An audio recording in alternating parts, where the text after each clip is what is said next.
Entre cuerdas, percusión o instrumentos de viento, recorremos las grandes obras de los grandes genios clásicos. Ahora podés escucharlos y conocer su legado. Acá, en Citas de Radio. Muy bien, y ya llegó Fernando Angulo a su cita clásica, que hoy, recorriendo los instrumentos de la orquesta como veníamos haciendo, nos va a hablar del oboe. Hola Fernando, ¿cómo estás? Bienvenido a Citas de Radio. Hola Elisa, hola a la audiencia. Sí, así es, vamos a hablar sobre el oboe hoy, también un instrumento muy antiguo en la historia de la música, ¿no? Surgió más o menos en la antigüedad, en el 3000 antes de Cristo. Este instrumento es bastante antiguo, es como la flauta, ¿no? Muchos de estos instrumentos de viento, por su fácil elaboración, se fabricaban en esta edad antigua, donde al hombre le era mucho más fácil agarrar algo y hacerlo directamente e ir intentando.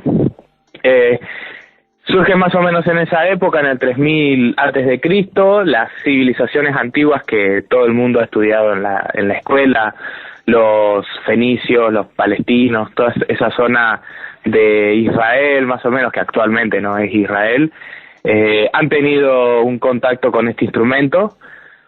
Los egipcios también, todos se les ha encontrado algún cierto instrumento parecido a lo que es actualmente el oboe, y que después, por supuesto, se comienzan a evolucionar, ¿no?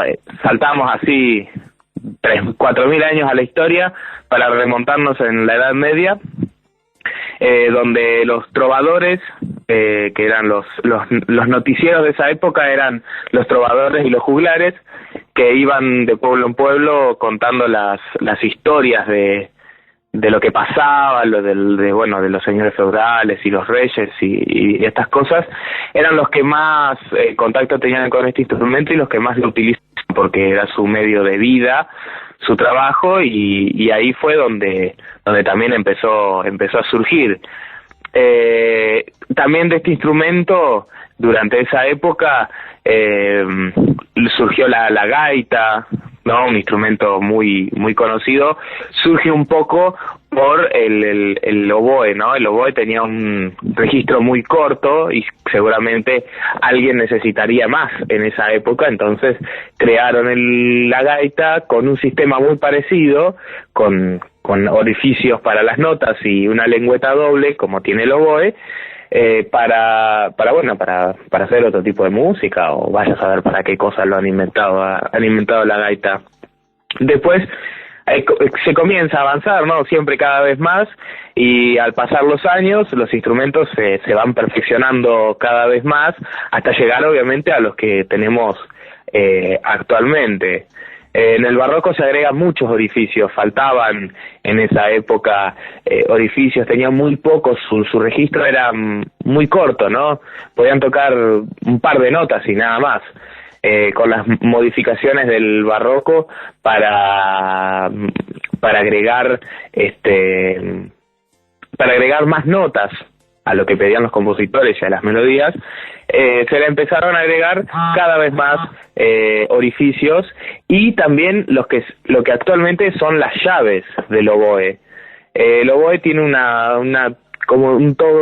caminito de metal muy complicado, muy enquilombado, ¿no?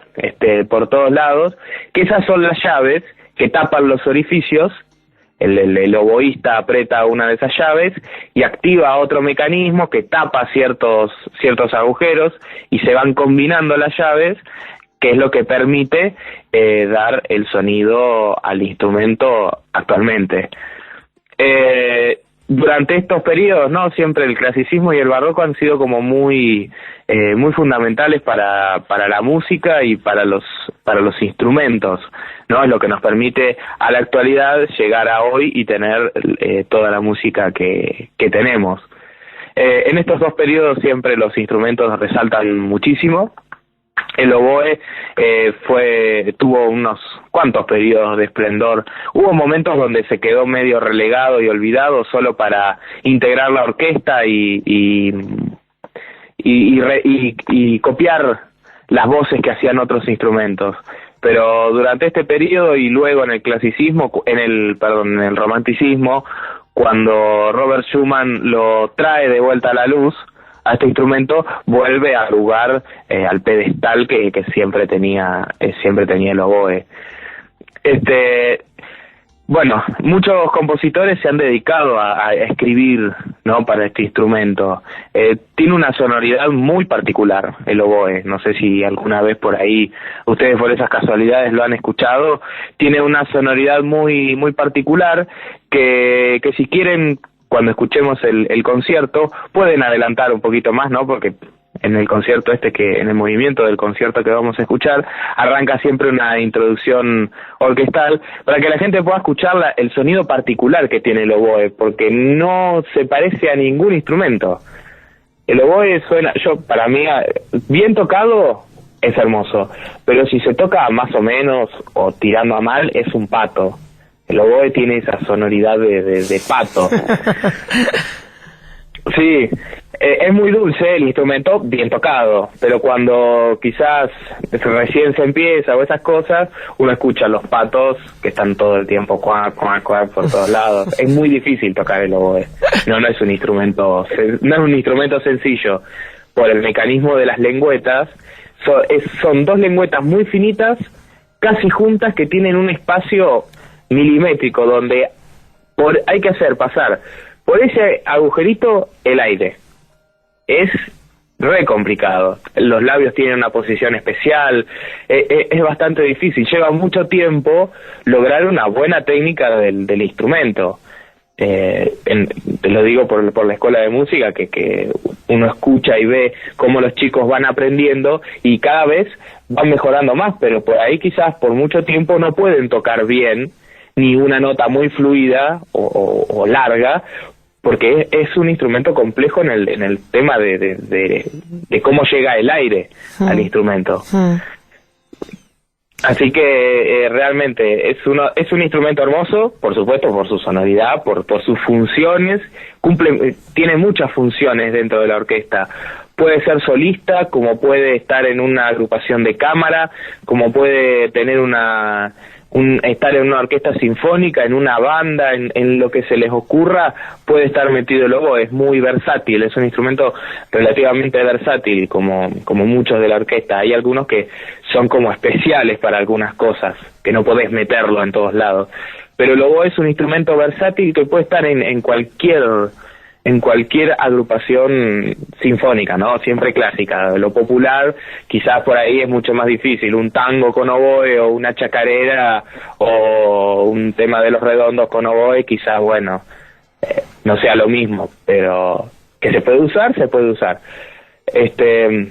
Así que realmente este instrumento es muy lindo. Si alguno le gusta y está interesado en aprender, que no lo dude, que lo haga, porque es un instrumento muy bello. Como también pueden escuchar muchísima más música de la que ponemos aquí en el programa. Buenísimo, Fernando. Bueno, ahí aprendimos que se llaman oboístas quienes tocan los oboes.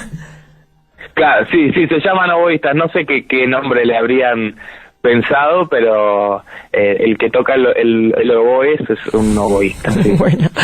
Bueno, muchísimas gracias, Fernando, por esta columna. Vamos a escuchar al oboísta entonces dentro de la música que nos pasaste para pasar ahora después de la columna.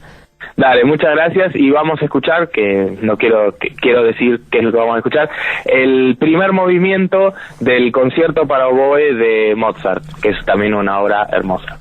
Muchísimas gracias, Fernando, hasta dentro de 15 días. Gracias, Elisa, nos vemos y un saludo a la audiencia.